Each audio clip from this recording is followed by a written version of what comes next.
Hello, everyone, and welcome to another episode of the Halal Gap. I'm your co-host, Sikandar, and I'm joined, as always, by Sofia Alani and our producer, Asif. Asif, how's it going? It's going amazing. Wow, that sounded like it was going amazing. I love it. If you guys have enjoyed our episodes of the Halal Gap so far and want to make sure not to miss the next one, please make sure you're following us on Apple and Spotify and leave us a review. If you're watching this on YouTube, please like and subscribe to our channel. We have an incredible guest joining us today, and we're also so excited to welcome him as a featured artist at our main festival happening on March 12th. Stay tuned on our social media to find out when tickets are going on sale. Now for the conversation, take it away, Sofia.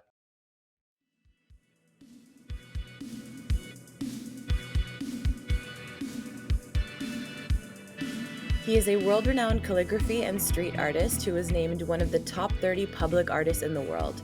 He has been highly sought after to do live performances, art installations, large-scale murals, and has hosted workshops across the globe. He has also given lectures at major universities like NYU and Yale, and is considered a pioneer of the art form known as light calligraphy. Joining us all the way from Milwaukee, please welcome Karim Jabbari. Thank you. That was a great introduction. I mean, you've done some really great and impressive things, so how can it not be, right?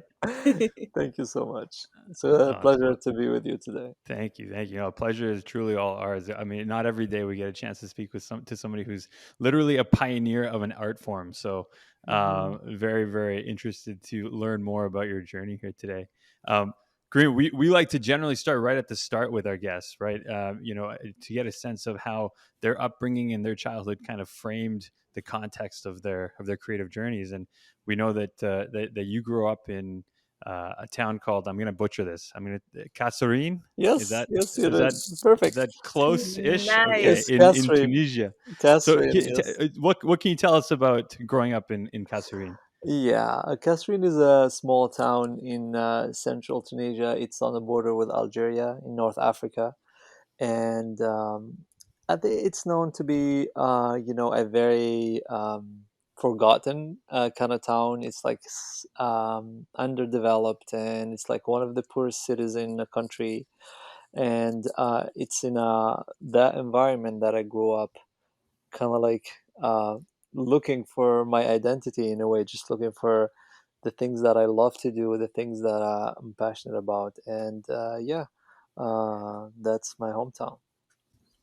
Right on. So I know you've done a lot more recently to try to put Kasserine on the map for some interesting festivals and other projects that you've worked on over there, and we'll touch on that. But just kind of sticking with your childhood, I know as well a big part of that childhood experience for you was the relationship that you had with your father, who was someone that is obviously worth talking about. So can you tell us a little bit more about that? Yes, it's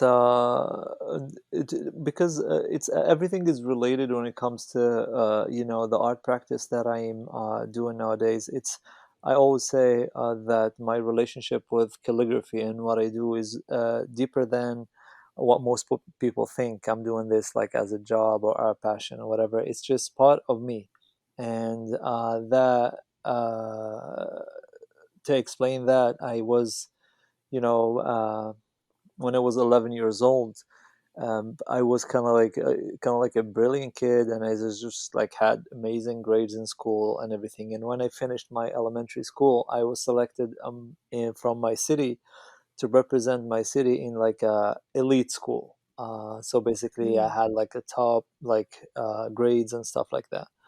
So when my father dropped me in that school, it was a shock for me, because it was the first time that I kind of like leave my family and stay away from them, because it's a boarding school. So basically, I'm going to see my family once every couple months. But the thing is that that was the last time that I see my dad, when he dropped me into that school, because little I know, as a child, he had like a lot of like political affiliations, and he had like a lot of like political problems with the regime back in the days. And he was oppressed big time, because I remember the days when police come and pick him up from our home at 3 a.m. He got tortured and all of that for his political beliefs. and at that time he was like fed up with all the torture and everything, so he kind of like seek refuge in the neighboring country, which is Algeria. And then after a few years in Algeria, he got arrested, and then he went to serve, I think, 13 years in prison, or close to 13 years in prison. So he dropped me in my school, and then it was the last time that I see him. And my love for calligraphy started at that moment. It's at the moment where I go back home and I didn't see my father, and then when I searched for him, I searched for him in his book collection. He had a very, very old and very ancient book collection that he's keeping. A lot of them are like very like they're treasures. They're like handwritten books of like Islamic knowledge and a translation of the Quran and tafsir and all of this stuff. And then I was like, in a way, I could find my dad in there. Like I look at those books and I was fascinated by the hand, written books, and I kind of like I look more beyond the letters. I look at, well, how these people spend all these times to write with their own hands these books. And to me, it was just the beginning of something that that's going to become bigger later in my life. Mm-hmm. I'm And sorry, yes, so, I try to squeeze it because it's kind of like a No, long no, no, story, no, but it was just no. We're here for the long story, so please feel yeah, free. okay. Yeah. don't Yeah. worry about that at all. Yes. Yes. So given that this was something that you said you kind of that was how you connected with your father when he wasn't there in person, is this something that when you two were living together, is this something that you did together, or was it something that it was kind of his book collection and so it was a reminder of him? Uh, no, I never did anything calligraphy related to him because when he was with us, and by the way, my dad is with us and he's in amazing shape. He's healthy. I was talking to him today. He's in Tunisia, so yeah. Good. Uh, no, I wasn't allowed to touch these books. Right. To me, it was a mystery. I look at them and like I am not allowed because I will get like a whooping for touching them because they're very fragile. Some of the Mhm. pages like they can get easily ripped and stuff like that. So Mhm. when he wasn't around, to me to just grab one of those books was something that I usually don't do. Mhm. And then I was honestly like it's just it seems like some the stuff that people say in the movies, but it was truly what I felt. I was like I can smell him in those pages. I can feel Mhm. his presence, Mhm. and I started like copying that style of calligraphy, and it happened to be a style that is super rare. It's Mhm. something that mostly like in North Africa we use. It's called Okay. the Maghribi style, Yeah. named after Morocco. And I loved it. I loved the freedom and then the fluidity in that type of calligraphy. So um, I was doing that on my own. I developed the love of the letters on my own. I spent most of my time just writing. I was so obsessed with writing that I can everything that I see, the typos and everything. It was just, you know. And in that time, I have to mention that we were under police surveillance 24/7 Oh. because my dad, when he was in prison, they kind of like harassed his family. So basically, we were under police surveillance. We're not allowed to leave our home unless we have like permission, and even people in the streets would avoid us because they would want to kind of like be linked to us. So Mhm. otherwise, they'll be interrogated and everything. So basically I was living in a solitude. We were like isolated from society. Mhm. And the beautiful thing is that when I go to my boarding school after the vacations, nobody's aware of my story. Nobody knows about my dad. Nobody knows. People come around me and like kind of like they love the way I write, and they'll come and ask me to write stuff for them, whatever. So I felt like that calligraphy kind of like gave me a different life. Mhm. Honestly, like as a child, I felt like calligraphy was my life because Mhm. it was the thing that allowed me to have a social life. And then when I go back home, I'm completely disconnected from the world, and the only connection is my little family and my calligraphy. So So when you're going through these books that your father had collected over years, was it the beauty of the actual script that drew you towards it, or was it also what was written? I mean, was that also part of it, or strictly just the beauty of how it was written? yes, it was the beauty. It was me just being amazed and mesmerized by how much effort was put into achieving those books. It was Because these were also handwritten books, a lot of them, right? handwritten books. Yes, Yeah. yes, we still have them. We still have them. Um, Still have them back in Tunisia. I didn't bring them here because it's just I dared once bring one book with me to Canada, and it was a big thing. Like honestly, like at the customs, it was just a Oh big my thing. Oh, god. What is this? really? Do you have like the ownership certificate? It was like I was like, no, Allah Al-Azim, ask my dad. I hear that works at customs. It's like, wallah, this is mine. This is our You disagreement. know, so It's not as I, helpful I'm as gonna you'd tell you hope the it would story be. of that book that I took to Canada. Honestly, it has an interesting story, as if it was meant to go to someone else. I'll tell you the story later. Uh, but the thing is that in those books, my dad inherited them from his father, Mm. and then they are books that were written by a scholar that his one of the great grandfathers of my dad. Oh wow. And Oh, then wow. in those books that the ancient books before, that basically they'll write the name of the author. The author he write his name, but also he'll write his like tree, basically the name of his dad, grandfather, great great great grandfather. And it happened to be one of the ways for me to know where I come from, like because in North Africa we are a mix of Arabs and Hmm. also like the Aboriginal people that live in North Africa, who they call them like Amazigh or like Berber, you know. Hmm. I was able to kind of like trace the my tree into like being our great grandfather was Ali ibn Abi Talib, the cousin of the Prophet Muhammad, peace be upon him. Oh, wow. So we kind of like we're like Arabs originally, and then it was like something that not everyone has the chance to do because it's so hard to kind of like to trace your Mhm. tree. So Wow. yeah, that was one of the things. Very cool. Very cool. That So is. we read that another early influence of yours, or maybe it was an influence. I don't know. I guess I'll ask the question. But you were exposed or interested in a lot of hip hop at an early age as well. Was that also something that kind of later married the two for you, the calligraphy and the graffiti aspects of your art? True. Hip hop was a stage in my life where I was more like of a teenager. I'm talking about maybe like 13, 14 years old. And also like I had like a big interest in basketball. So I was Hmm. like a basketball player back in the days.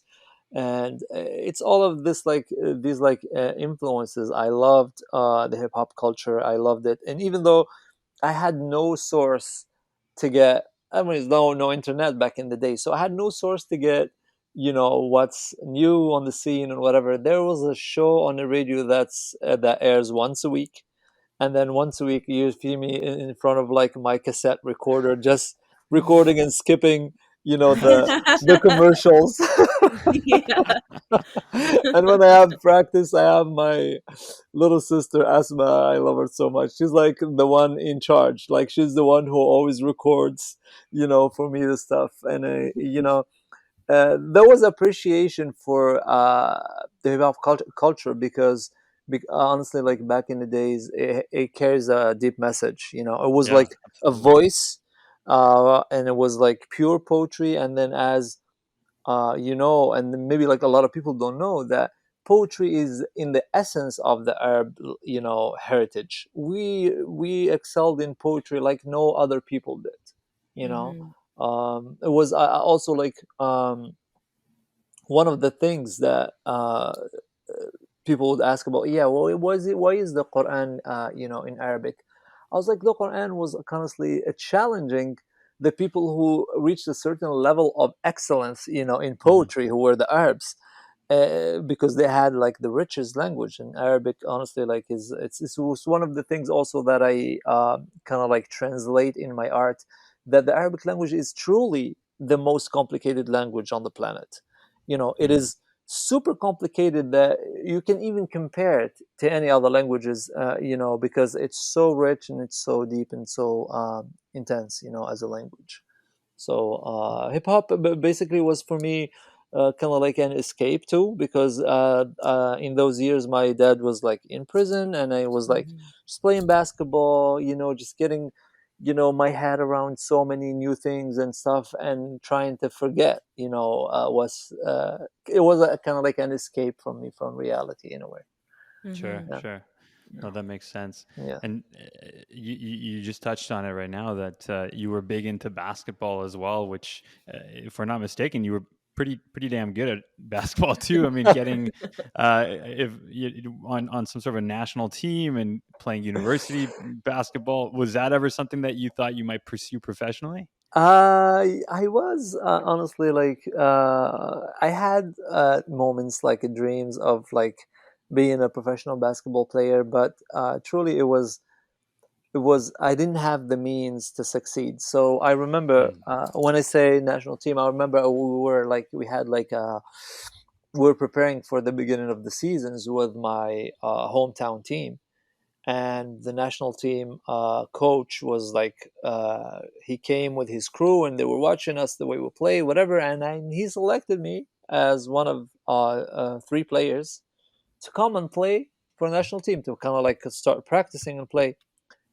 The thing is that my mom didn't have money for my bus ride to Oh go wow. from my hometown to the capital, Tunis, which is 200, maybe 200, 250 miles away.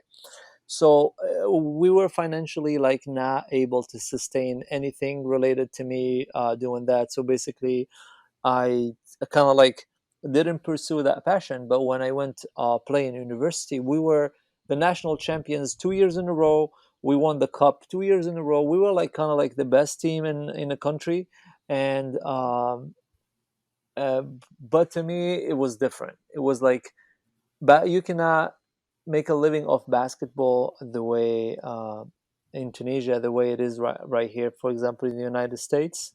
Hmm. So I Mhm. kind of like abandoned the dream. Yeah. Fair.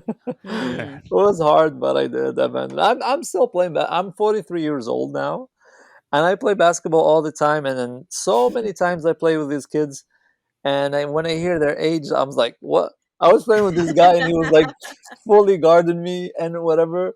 My wife was sitting like courtside. She was just, enjoying the game. And it was like, it was tough game. And I asked the guy, I was like, how old are you? He's like, I'm 15. Oh Like, what? man. What? Like, Yeah. three of you will make my age. Yeah, you got three times the experience though, so yeah. Yeah, that's true, that's true. So you, as Gunther mentioned, kind of had a scholarship to go study with your basketball skills. And so when you went to school, having been a brilliant student and having attended this very like important school, was there a big focus on like academics, or were you able to incorporate your creative interests into what you were studying? Like, how was your post-secondary experience? Yeah, there was a lot of things happening in my mind. First of all, is that, as I said, like my mom was, she was not allowed to work because it's like one of the means of pressure that they had to put on my dad, even when he was in prison. That they kind of like all this like, they were suffocating our family. My mom was not allowed to work. So Mm. basically, there was me and my sister who were fully in university, and my mom just had no revenue whatsoever. So my basketball for me was a way, honestly, like to kind of like to pay for my life, being Mhm. in university. But my head was somewhere else. I don't know how to explain that, because now when I sit and then think back, I was truly like doing good in school with zero effort. Mhm. I was like, I don't attend school. I was like, my head was somewhere else. I was more focused on playing basketball more than whatever. And then I just killed myself the last 2 weeks before exams, and I happened to just do it every year, and it works. But the thing is that after 3 years in university, I just applied for a visa in Canada. Mm. I applied for a visa in Canada, and I was accepted, and I had the visa in my passport. And now I need to figure out a way to go to Canada. My mom doesn't have the money to pay for my ticket. I didn't have the money to pay for the ticket, and then the time was click ticking. It's like I had 2 weeks, and every day that passes by, chances are slimmer that I can travel. And I was able to make it to Canada, and that was like a different journey that starts for me, because I wanted to leave for many reasons. One of the main reasons is to be able to kind of like sustain my family, my mom and brothers and sisters. I had one brother and three sisters, Mhm. and also to kind of like pursue like a dream that I knew I wanted to do something that doesn't revolve around like the school or like university or like academics or stuff like that. I knew I wanted to do something different. And Mhm. yeah, so in the year 2000, I went to Canada, and a new journey started for me. Mhm. And so you were attending school when you came to Canada? Is that Yes, how your I visa? went to Canada, and I did not attend school for the first years. For as you need to know that I went to Canada as with a tourist visa, but I kind of like seeked asylum over there Mm. for many reasons. For my dad's what's happening, and then all the oppression that we're living, and then it took several years for my case to kind of like be studied and improved and whatever. As soon Mhm. as I got approved in Canada as like a full resident, I resumed school. Mhm. So I used to study in Tunisia something. First of all, I had my when I studied in the elite school that I studied, I graduated in mathematics, and then after that, I was studying international commerce in a university in Tunisia. And then Mhm. when I went to Canada, I completely changed, and I went into like environmental science, Mhm. because I was looking for something that I love. I didn't like commerce. I didn't like none of that. Environmental science was allowing me to kind of like be more in connection with nature. I wanted to work for like Parks Canada and stuff like that. I wanted to be out. Mhm. I never imagined myself just working inside an office or whatever. That wasn't something like I was pursuing or something I wanted to do. So yeah, and all of these years, when I'm telling you all this story, all of these years, I was not doing any kind of calligraphy. I kind of like Mhm. abandoned it. It was something Mhm. that I did for so many years as a child and teenager, and then after that, I completely abandoned it. And then the trip to Canada, and then just being in this new environment, very cold weather, cold human beings, like rough time. Yeah, I arrived in Canada Montreal, like yeah. in winter, and I was like, "What is this?" I'm used to I'm used to Arabs, like just random people will talk to you in the streets, like people connect together a lot. The human relations are very more like alive and present in Arab countries. I come to Canada, nobody's talking to each other. It was tough. And honestly, like I was thinking about something that was going to connect me with who I am, with my roots, my origins, stuff like that. And that spark came back to me. I was like, what? I never, it's been so many years I didn't do calligraphy. It is something that I love to do. It is something that, just give me satisfaction. And I Mm. kind of like started again. Like I was so rusty. It took me a while to kind of like, and I started again, and it was a different journey, from there. So it was a way for you to stay connected to your home. Yes, yes, it was a way for me to stay connected at home. It was like during my university years, I was studying environmental science at Concordia University in Montreal, Yeah. and that was during the day. But at nighttime, I was a taxi driver. Hmm. So during all these like long nights that I was a taxi driver, that's where my brain was just on all the time, kind of like reflecting. I knew that I wanted to do something different, and I knew that I Mm. need to work hard for it. In order for you to transform a simple passion into like something that you do full time and you do for a Mhm. living, I knew it wasn't like an easy journey, but I kind of like made like a leap of faith in a way. I just jumped Yeah. into it. We read that there was like a specific moment when you were driving someone to the airport Oh my God, that yes. you realized that like this Yes. so what was that moment? Like was there some sort of a realization, or was just something clicked, or like what walk us through that a little bit? There was that moment was a kind of like the peak of like 2 years. It took me 2 years of just reflection. Yeah. I attended university at that time, and it was like super tough schedule for me because I work all night, and then I Yeah. finish at like 5 or 6 in the morning. I go back home, sleep for like 3 hours, Oh my and then gosh. my courses start at like 9 in the morning. So it was like so hard for me to And you were kind like of. what, 22, 23 at this time? Yes, Yeah. yes. And I was like, this not that's not exactly what I wanted to do. I wanted to Right. do something else. And then it took me so long. I was looking for inspiration within me. I had no At that time I had no energy inside of me to push me to do what I wanted to do because I didn't know yet what I wanted to do. So I was like kind Mm. of like searching. And that was like before the things that you mentioned. There was a customer once that was driving with him, and he was like, he was talking about his life, and he said something random that clicked with me for a long time. He said, "No, I would never do something that's gonna waste my life. Why would I do Mm. something for so long and then not enjoy it and not appreciate it?" And I was like, he was talking about something different. I was like, why would I Yeah. do something? Honestly, why would I go to do something in university or school, whatever, that I don't like? It has to be something different. And come that night when I just received a call. I was in a taxi, and it was like a very snowy night. Take that customer. I had to drive super slow on a Yeah. highway because it was like in the middle of like a snowstorm. So driving maybe like 25 kilometers an hour on a highway, that was a long ride. So the guy was telling me that he works for I think it's a Canadian company called I think SNC Lavalin or something like this. Yeah. Yeah. And he's like, I'm going to Dubai.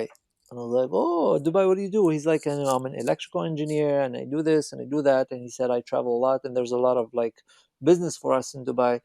And he said, that's what I do most of the time, traveling. On the way back from the airport, my brain was about to burst.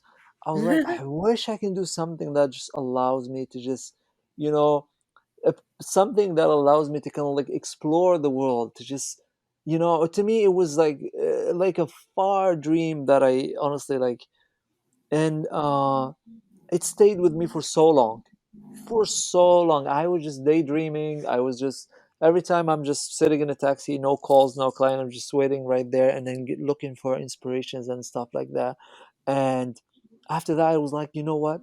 I have to find the courage to start.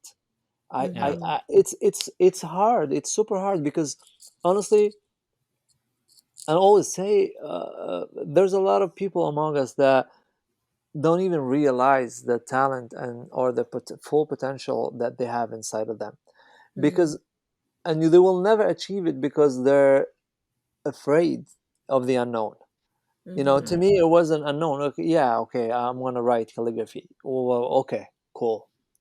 you know so I was like, there's a decision that has to be made here. Either I do calligraphy the classical way, and I'll end up like a classical calligrapher, whatever. I'm There's no disrespect here for classical calligraphy artists, but I'll end up just the hundreds, if not the thousands, of calligraphers that just do like signs for stores and stuff like that. That's not what I want to do. My thought was this. I was like, I love calligraphy so much, and I feel like when I was a young boy, it gave definition to my life. How about this? How about I give back to calligraphy what it gave me as a child? And I was like, okay, and how are you gonna do it, smart man? How are you gonna do this? I was like, I need to do it in a very creative and unique way. So even the younger generation that I see, especially in Canada around me, so even the younger generation get hooked and attracted to this beautiful craft and this beautiful art. Mm-hmm. And then I started like doing like using the old style of calligraphy that I saw in my father's book. That's I stayed faithful to that style until this moment. I am always faithful to that style, because to me it represents my beginnings. It represents the first source of inspiration for me. It represents the source because the style that I'm using, the old Kufi and the Maghribi style, are some of the oldest styles in Arabic calligraphy. And I was like, well, how about I use this old style but with modern techniques? You know, like Mm-hmm. incorporate that into like so many things, into like murals and to like street art, do like clothing out of that, and maybe do some light calligraphy. Light calligraphy, I didn't even know about it at that time. It was something called light painting that people do like random shapes using like light and a camera. Mm-hmm. uh, and it was easy because you could just swing the lights the way you want, and then you get some random shapes that are just beautiful. And me, I was like, let me do it differently. Let me just kind of like this like wild light. Let me just kind of like just give it, some rules. Let me just write with it. And it Mm-hmm. wasn't easy. I was Yeah. starting to write, and I was like, why is this reverse? Oh, really? So now I gotta write in reverse in front of the camera, which makes it like two times Flip more through. difficult. Yeah. So yeah, it was honestly like a lot of time was wasted in order for me to find what I wanted to do. Mm. That's why one of the things that I do the most is kind of like help um, young artists or young creatives or like even like random people, whatever, kind of like just show them a little bit the way, like I do with my kids. I show them the way because you know what? I wish somebody came and it kind of like show me what I was Mhm. supposed to do. It was like a lot of time wasted, I feel like, in order So for me to. do you truly feel that it was a waste? Like, do you think I, that it I, was, I if you had feel started earlier, would it be the same art that you would be creating? I feel like yes. Honestly, I feel like I wasted a lot of time because Mhm. I think I think I could have done way more if I started earlier. Because now with the internet time, what's happening now? It's what took me like maybe like 5, 6, 7 years to develop. Now somebody else can come and then check it on the internet, and all of a sudden, bam! They can just create this. Um, Let me give you a concrete example. The mix of calligraphy and graffiti is called calligraphy.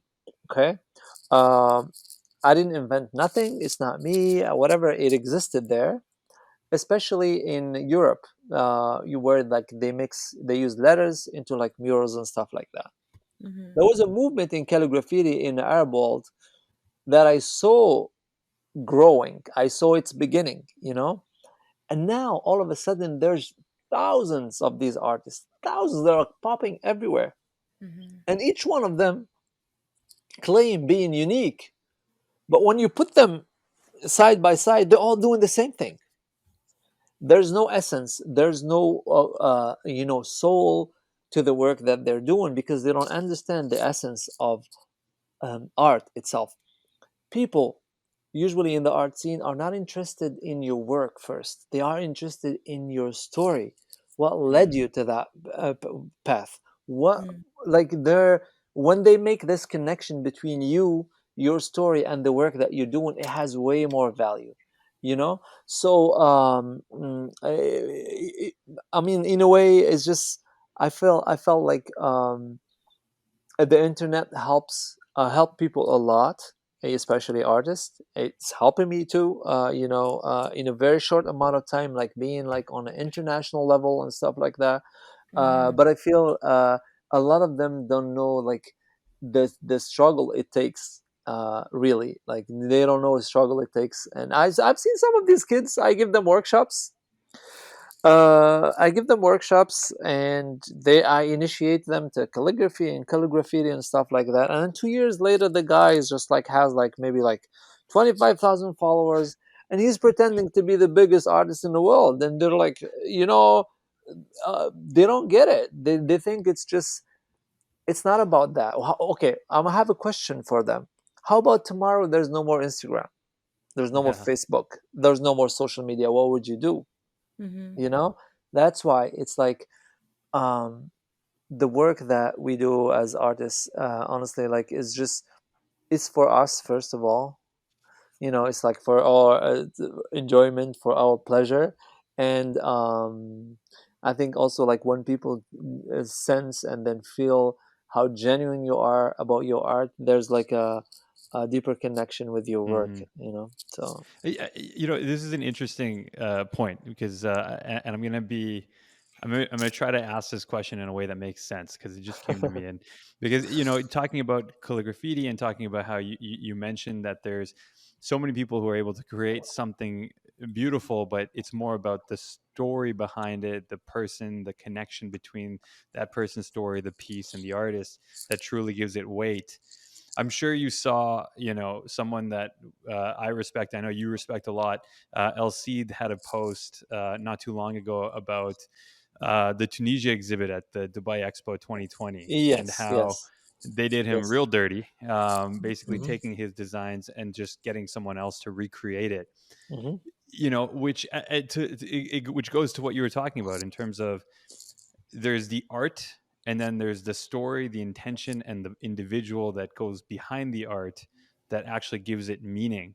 Do you think that as calligraphy more specifically gets more and more commercialized, it starts to lose some of that essence and starts Yes, to, yes. yeah. And honestly, like you reach a stage where it's boring, Mm, because you see them, they're all doing the same thing. They think it's about, grabbing, it's like grabbing whatever tool they're writing with and filling up spaces. Well, it's right. not about that. It's just all into like doing like these circles, doing the shadows, doing this, doing that. Honestly, like you feel like it's like a carbon copy of each other, and then there's no essence to it, there's no soul, you don't feel a deep connection with their work. Alcid, yeah, Alcid had this. I honestly like I it was totally bogus from them, because one of the things that happened to him, and he's a very very close friend to me. In my beginnings I was kind of like, for like more than 2 years we were together every day, like just being creative and just Mm, innovating. And he was, honestly, like, and he's still like one of my best friends, but uh, because he's very widely well known in the calligraphy world, right. because of his unique style.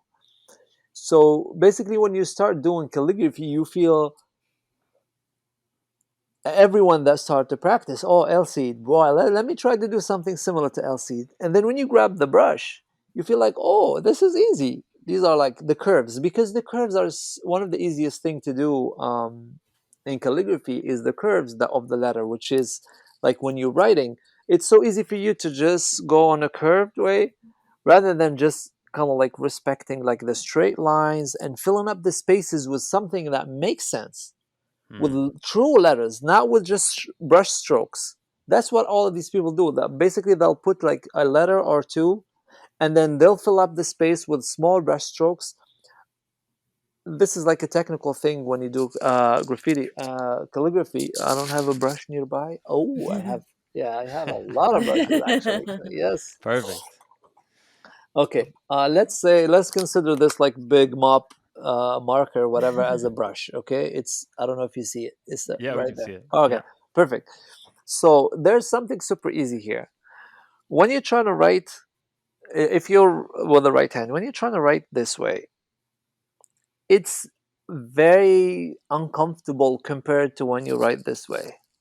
Mhm. And you can try it. Try to do this curve from the left to the right, and try to do it from the right to the left. From the right to the left, it takes like more effort. So Mhm. basically, the comfortable side of a brush is that side. So you'll Right. see them all the time just using the comfortable side of the brush. And when they do the other side of the brush, it's usually like a small stroke to fill up the space. These are technical terms, but uh, what I do wanted to kind of like transmit as a message to these young generation of artists is like focus on the core of your work, on the message that you're transmitting. It's not about just how beautiful your work is. Yes, your work is beautiful, it's nice. There's plenty others that do something similar to your work. What makes you different? And that is the main question. What makes you different? El Cid came in a time where he was one of the pioneers. He was just he started super early, and he was known super early, and his work is honestly like beautiful, and he's super creative and hard worker. uh, so what the Tunisia Pavilion did to him was just honestly, oh my god. I was like, what? Yeah, and again, it goes back to what you were talking about, right? In terms of like, Uh, there's an individual and the story and the importance and the resonance behind the art that gives the art meaning, and then there's just art for the yeah. sake of it being mass Mhm. produced. And I think Y- I think the Tunisian tent tried to, or the exhibit yeah. tried to get away with the latter rather than focus on the former. Yeah, I think they did something similar to him when you go in the international airport of Carthage in Tunis, the capital of Tunisia. Basically, the entire facade, the front facade of the airport is like a vinyl wrap of something super similar to his work. Basically, another graphic designer did it super similar to his work. And honestly, I feel like this. Some people would love to work in that style, Right. but when you do it, people were always gonna compare you to El Cid. Why? Because as I said, he's the one who started that thing super early. That everyone else that will come will always have this comparison to his Yeah. work, you know. Yeah. And it's so hard also like to do work with letters. I go sometimes in like these like street art festivals, and they have like there's like an entire lineup of artists. A lot of them I'll do like there's like illustration. They'll just draw like shapes and faces and animals, landscapes and stuff like that. It's so easy for them because they're like it's automatic. Okay, he's just gonna grab a picture and then he's gonna copy that picture into the wall. He knows the dimension, the proportions.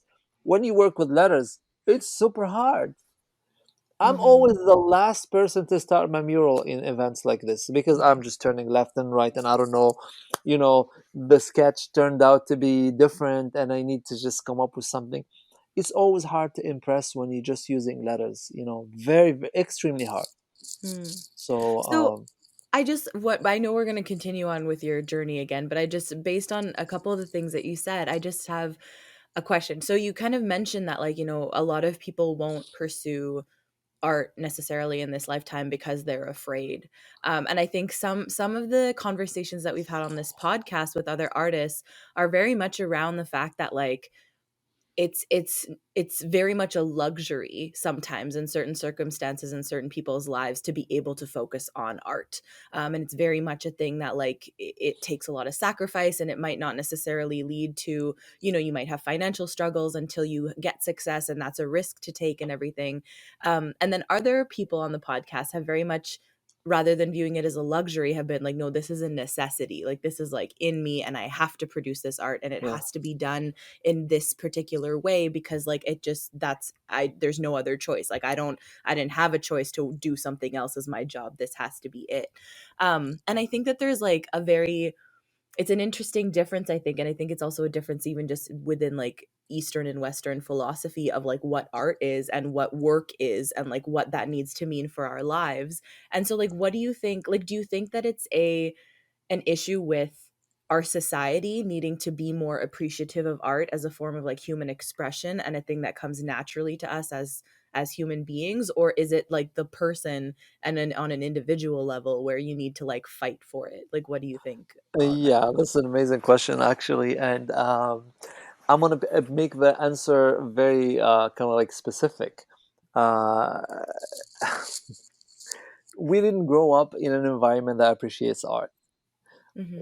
Why? Because as I said, like when your main concern is the daily life struggle, there's no place for art. And then we grew up in this way, you know, and that's why for me, like later in my life, I wanted to go back to my hometown and give back. I wanted to transmit some of that knowledge. Why? Because I see a new generation that's kind of like broken from the inside. They have no job, they abandon school, they're just sitting on coffee shops all day doing nothing, and art for them is not an option. To do Hmm. art is just a joke.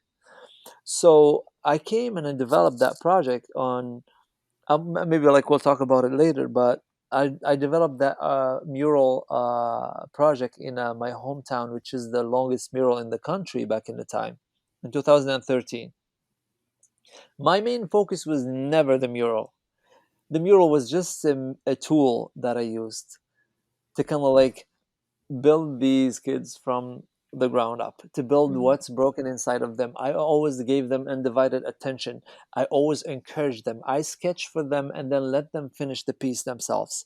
Uh, and it's like it depends where you grow up. It depends on the way you grew up and how you perceive art. As I said, me growing up in Tunisia, there's no appreciation for art. It's the same way these people who stole Arcide's work have no appreciation for art. To them, it's just like a design. Then take it and then let's use it. You know. But on the other hand, it's it comes to it's a personal decision. Either you want it and you have it in you and you have that strength to do it, or you cannot do it. You know why? Because it takes a lot of courage. It takes honestly a lot of courage to do it, because there's so much unknown and so much uncertainty out there, and Hmm. so much like, okay, I've been doing this for so long now, 2 years in a row, everything is just falling apart, especially for artists. Like you, we need to figure out like innovative way. That's why my studio in the back, I'm just here on daily basis, just exploring new ways. I'm just working on installations, working on ideas that are different, you know. And the decision to do art and to be a full-time artist or whatever is just depends from a person to another. Some are Hmm. very successful, some will do it and will not succeed, some will do it and succeed like partially. It's just yeah, it takes you need to know yourself first. Hmm. You need to know yourself, if either you have it in you and you want to do it. And I think if you truly want to do it with the help of like social media and then the internet nowadays, it makes it very easy to just to make an art career. Hmm. We recently had a guest on who runs a casting agency for Muslim actors and writers and people in the film and entertainment industry.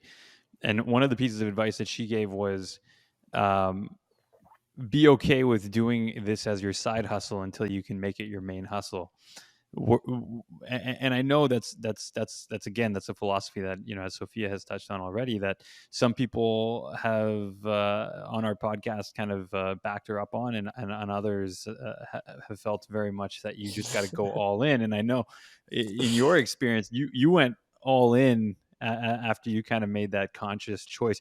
Looking back on it, do you think that was the right decision, and is that what you would recommend others, knowing full well that everyone's situation and circumstance is different, but just from a mindset and a mentality standpoint, do you think that as an artist or as a creative or as someone who's trying to pursue something that's so Mhm. giving of oneself, that they got to go all in order to do it effectively? I have been through both. Yeah. Okay, I have been through both, and I can tell you both sides of the story. I have done art beside, you know, my taxi, job and my university days, and it was like too much for me. Hmm. I couldn't, and I felt like I had so much limitations. I cannot do it fully. The moment I decided to stop working as a taxi driver, that's the moment where all the fear and the excitement and the expectations, they all like kind of like crumble together, and they're like in front of you, like you don't know if you're gonna make your rent for next month or no, you know but I honestly, like, I know I did that as a side hustle, I was traveling internationally, and then after that, I was like, what? I travel to countries around the world and I do this, and then after that, driving a taxi, I felt like it's a waste of time. That's time Mm, that I can use to kind of like to paint, to produce, to do that. So that was honestly one of the most brave decisions I have taken in my life, to just decide to stop working as a taxi driver and fully dedicate myself to art. And Mm. it's not easy, I can tell you. It's very hard, yeah, yeah, very hard. yeah, yeah. No, and I think it goes back to kind of what you were touching on earlier as well. But um, so with that, you're fully in. You're doing this as a career now. You're trying to make more of a name for yourself. At what point did you decide that you were going to now look at a whole different medium of this light calligraphy, and jump into that context? Was that something that you were always looking at? And you touched on it earlier that you had seen people do this light art in the past, where it was much more abstract. It was much more about just creating something beautiful. When did you think, okay, let me see if I can make this into something that can combine my love of Yeah. calligraphy into this? Yeah, I had a conversation with LC, I think recently. And he was telling me, when I think back in the days, I was like, this guy is kind of like smart, because he said you didn't follow the regular path of like calligraphy. You just kind of like drifted and then just took your own path. And I was like, yeah, because I enjoyed it, because I truly enjoyed it. And I remember those nights when I was practicing. I don't tell you the beginnings. I was like looking at this technique that I loved, which is called light painting. And I was like, okay, what it takes a camera. It has to be a DSLR. They're a little bit expensive. Problem is that I didn't have the money to buy them, because I was a broke student. Like, with the money that I make off work, I just barely pay whatever. So it took me so long, honestly, to have money on the side, to buy the tripod, to buy the lights, to buy the camera. And then I remember that first night, I was like a little child in my basement. I had the light on. I still have the pictures. I show them to no one because they're so embarrassing. And I was like in my basement, and I was just mesmerized by this, and I was like trying to write with the light. And in every picture, honestly, I feel like every picture that I took on that camera brought me closer to into like achieving my dream. And my Mm, dream was basically, honestly, like just spreading my passion for Arabic calligraphy in a very innovative and creative ways. Mhm. So um, I started doing that, and it took me a lot of practice, because now I got to take the camera from my basement and go out in the streets. And then going out in the streets, I had a lot of interactions with people outside that kind of like gave me hope. People like appreciating what I'm doing. They think, first of all, when I'm just waving the light, that I'm just, a lunatic, just lost my mind.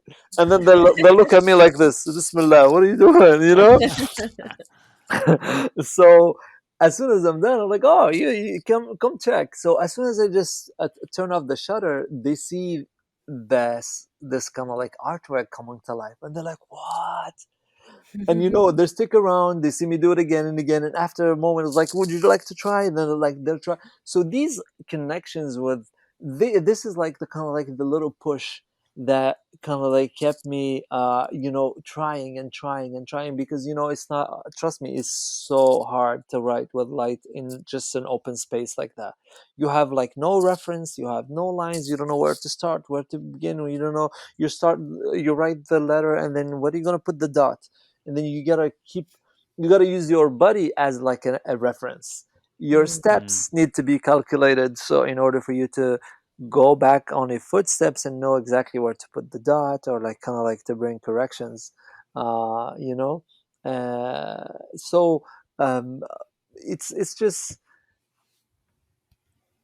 I feel like, now that I look at those beautiful days, I was like, I never thought that I would just do light painting like on an international scale like this.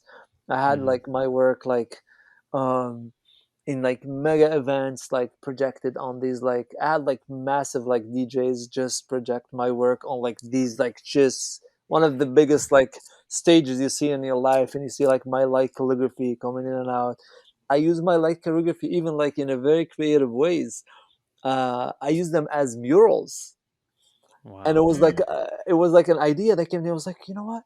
I have these beautiful pictures that represent me. Like I took these pictures like in places where I used to play as a child and stuff like that. Mm. So what I did basically, I printed the one of the pictures like in a big scale. I pasted it on the wall, and then basically painted on the picture itself and on the rest of the wall. So when you look at it, it's a one Amazing. artwork.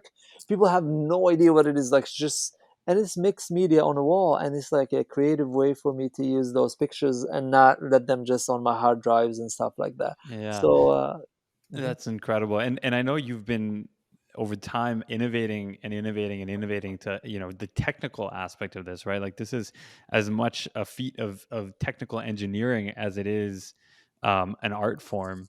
So one question that I had, and maybe if it's divulging secrets, you don't have to tell us, but I think we've all kind of to some extent been exposed to the idea of light art with like long exposure DSLRs and so on. But how do you do a live performance of that? What is the ability to Yeah. do a live piece of that art form? Yeah, there was a natural evolution. First of all, I was never. I love that art form so much that I was so excited all the time to share my craft. Hmm. I've never hidden like secrets or whatever. I just share. You know why? Because I know how much work it takes for you to perfect like calligraphy. And then by the time, let's say I'm gonna show it to someone, I would love them to excel in that. But then by the time they reach a certain level, I'll probably be on another level because There you I go. just love working hard, you know. Um, and then one of my students, so it's so beautiful to look at that. One of my students had she just published her own book about her light calligraphies, and I was like, Mm. what? Phenomenal. And then Amazing. she reached out to me and she's like, I need your approval for that. And I was like, it's just a feeling of satisfaction. It's not about, oh, I don't want you to do the same things I do. Yeah, yeah, I did live shows with before I even have access to any software that allows me to do live performances. So basically, I'll people will just look at me wave the lights. They have no idea what's happening. The screens are black, and then as soon as I press that remote and the camera is off, then the image pops on the screen, and it always like this, like wow, feeling. So basically, but I met a guy in Tunisia. I know his uncle, and I met him in Tunisia, and he was like, uh, "Oh, we want to discuss." He's just intelligent dude, and we had a coffee, and I was like, I just told him something. I was like, honestly, like I feel like I wanna. This is what I want. I wish that I have the ability to have like a software that allows me to do light painting live. The guy didn't say nothing. He just continued the conversation. He called me 2 months after. He's like, I have something I want you to look at. And then he calls me, and then I go see him, and he's like, listen, I think I found something that might interest you. So he came to my studio, and then he showed me the work, and I was like, what? I hired him right away. Right away. I was like, you want to work with me? Thank you for accepting. And he didn't even like give him the chance to. So yeah, he's an IT engineer, and then he works for me, and he developed this software that allows us to kind of like do live performances. yeah. It's complicated. I don't know the technical things about it, but I know it's there, Yeah. and I use it. It's not. We didn't. It's not available out there. I know there's like a couple of artists that develop the software that they sell it for so expensive, you know Mhm. Hmm. but the one that I have is just very efficient. And then we developed that, and then based on that software, we developed so many other like video installations about light painting. And Mm. I think we're going to touch on it again at the end, but we are very excited to see this live and in person at our event happening in March. So, Yeah. very, very excited to Yeah. see that happen at the Mhm. Mosquers this year. So, Inshallah. um, another question that I had as it relates to your art more generally, because I know we're approaching an hour here, and I want to be conscious of your time. But maybe it's just coincidence, maybe it's something else, but y- you have done some beautiful murals in your home cities or your adopted cities, right? Including Montreal and Kenosha, which both of which have more recently come under sort of the political spotlight, if you will. Yeah. um, how conscious are you of sort of that political activism that kind of runs deep in your family now too, right? And when you're creating art, is that something that you're mindful of, or is it more personal to you and you allow the consumer to take what they want from it? Yeah, I am very conscious. I'm very selective also when it comes to murals. I don't want to be like a producing machine of just murals. Whatever surface I have, I just gonna go and then use it and paint it. No, I am very aware because every mural reflects an idea, reflects a state of mind, reflects the place where that mural is painted. I know that in the work that I did in Tunisia, it was very deep, extremely deep, because that's the project actually that attracted, the international attention about in one of like of the biggest like public art awards. It's called the International Award for Public Art. I think it Hmm. runs like every several years, and they're very selective. You don't even apply to it. They just come and jump and just they'll come to you. Don't even worry. If you're doing some good work, they'll come to you.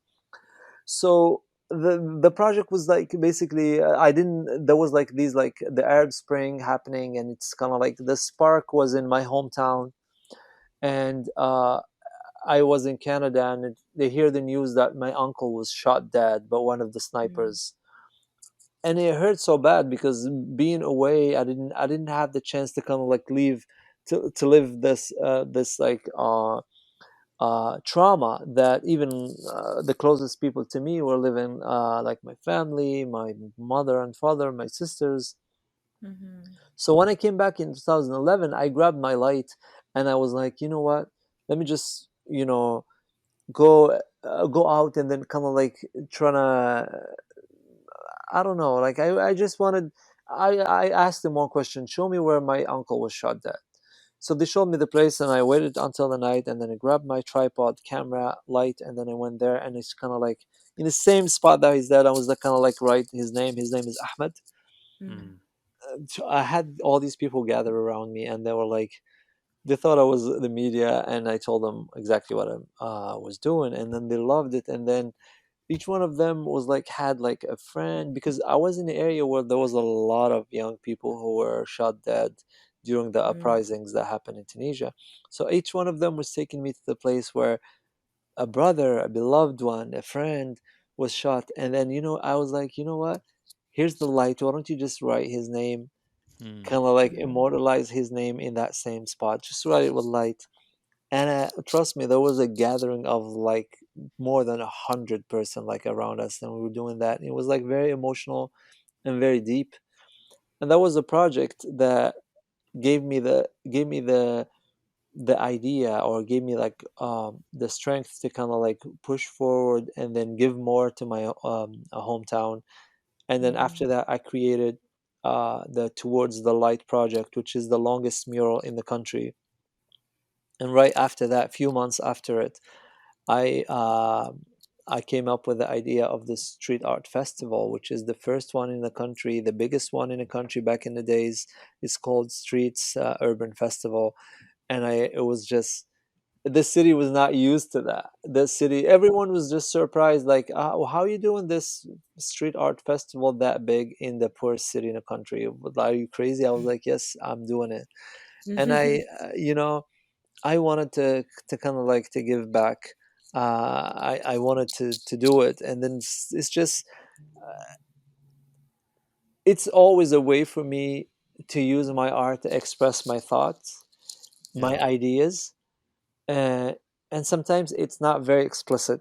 Sometimes you have to really dig deep to kind of like understand the meaning, and I'm still doing it nowadays because honestly, it's easy to pretend that you're like politically like involved into something or whatever. You can express it, but to me, I feel like my art is a voice, and I have to use it wisely, because there's a lot of people from different backgrounds that are listening to me. I will never, let down my convictions or my values or whatever. But I'm very, very into like using my art to kind of like express my thoughts, my feelings, in a very subtle way. Mm-hmm. Yes. The choice of text, the choice of um,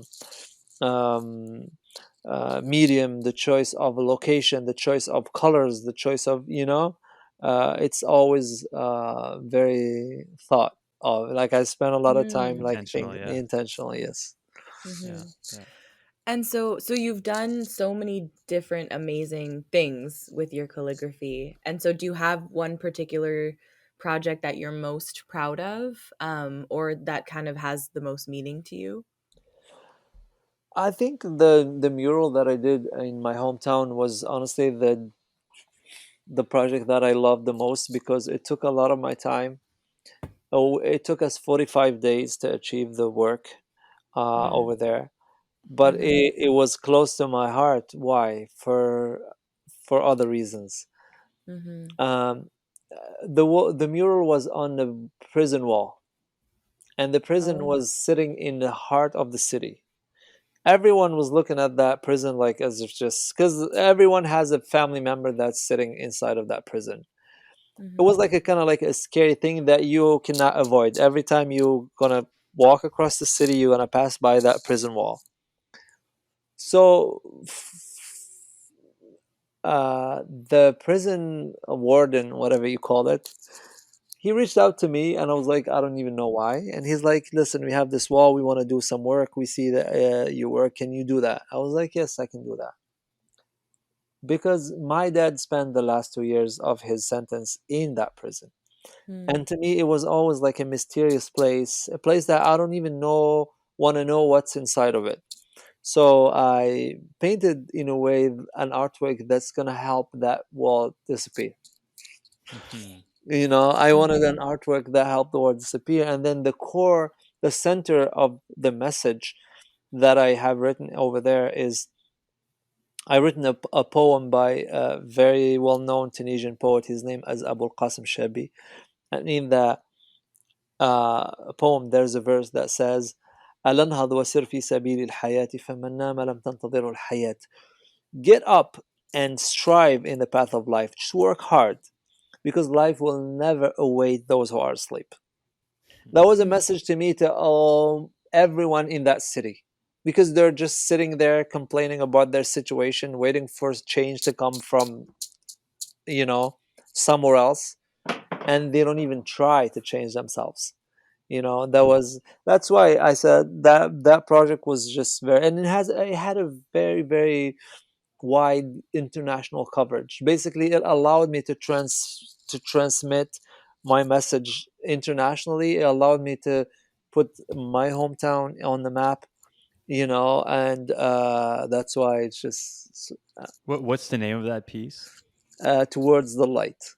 Towards the light. Yes, Amazing, yes. amazing.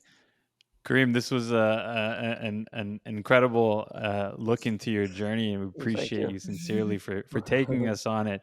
Before we wrap up, we like to end on a little bit of a lighter note and do some rapid fire questions. Are you down to play with us in a quick little rapid fire round? Let's do it. All right, man, let's do it. Let's do it.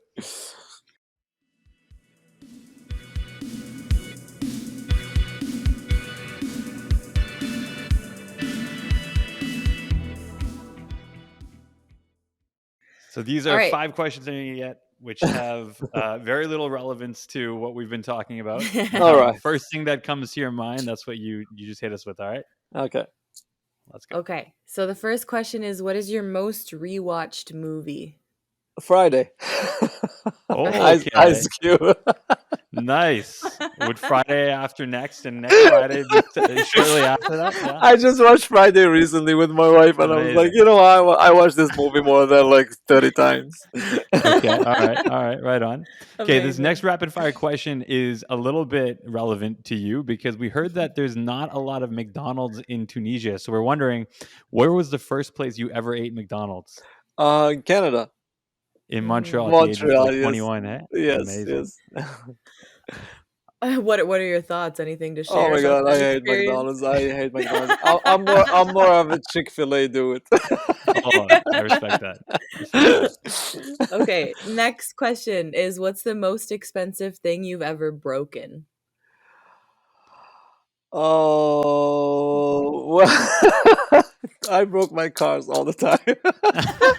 I break my cars all the time, and I think, oh my God, yes. I don't know. What's the most expensive thing that I ever broken? I don't know.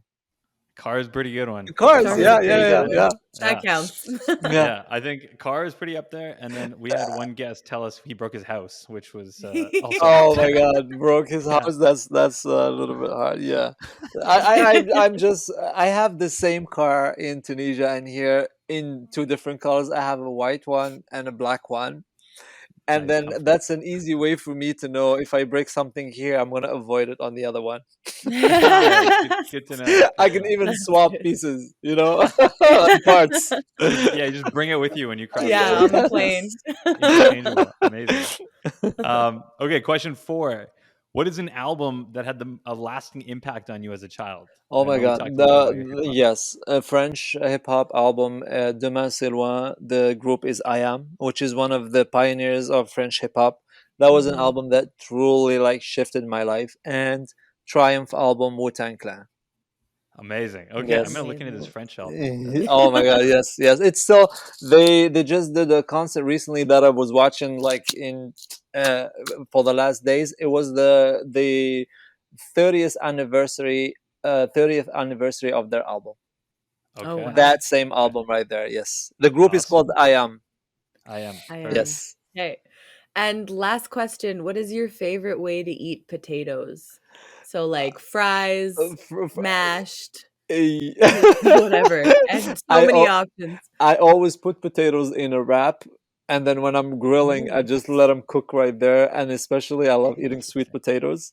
Sweet Mm. Right potatoes on. in a wrap are nice to me. Otherwise, I love sweet potato fries. I'm so addicted to them. Mhm. Wait, so Yeah. do you just put them like right in like a pita wrap or like you wrap them in the oil and Yeah, then you my cook wife them? is the expert in that. The way Okay, she okay. cuts them and puts some butter and then some spices. Oh. And Okay. yeah, and then I just let them there, and then you see that wrap start to kind of like in a bowl, and Oh, then Yeah. nice. there's like a crunch in them. They're Mhm. good. They're really good. Yeah, Yeah, Nice. amazing. and Nice. especially also this year I was able to get for the first time my own sweet potatoes. I was gardening all summer. Oh Oh, Oh wow. my God! life Yes, skills. I yes, like it. yes. I was gardening all Amazing. summer, and I'm getting into this. Like, I want to just honestly like know the food that I eat, and it was an amazing experience. Like, my wife and I every day was like looking at all these like plants grow, and then before we know it, it's the tomato, the cucumber, the peppers, this everything. We even have like strawberry and stuff like this. Amazing. So cool. Did they taste better than store-bought sweet Yeah, potatoes? yeah. I would walk in the garden and grab me a tomato, and it tastes like no other tomatoes. Honestly, like the difference is so huge.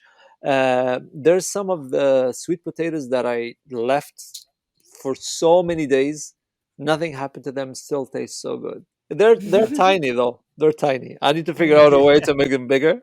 One step at a time. One step at a Yeah. time. Amazing. Karim, thank you so much again for joining us. This was such a pleasure. We, as mentioned, are going to be looking forward to welcoming you in Edmonton on March the 12th for our main festival showcase. Yes. Where can people find you and your work between now and then? Yeah, it's just easy. Karim Jabbari on Google, and will give you everything. It's very There easy. you There's go. not much. Karim Jab. I'm gonna tell you this.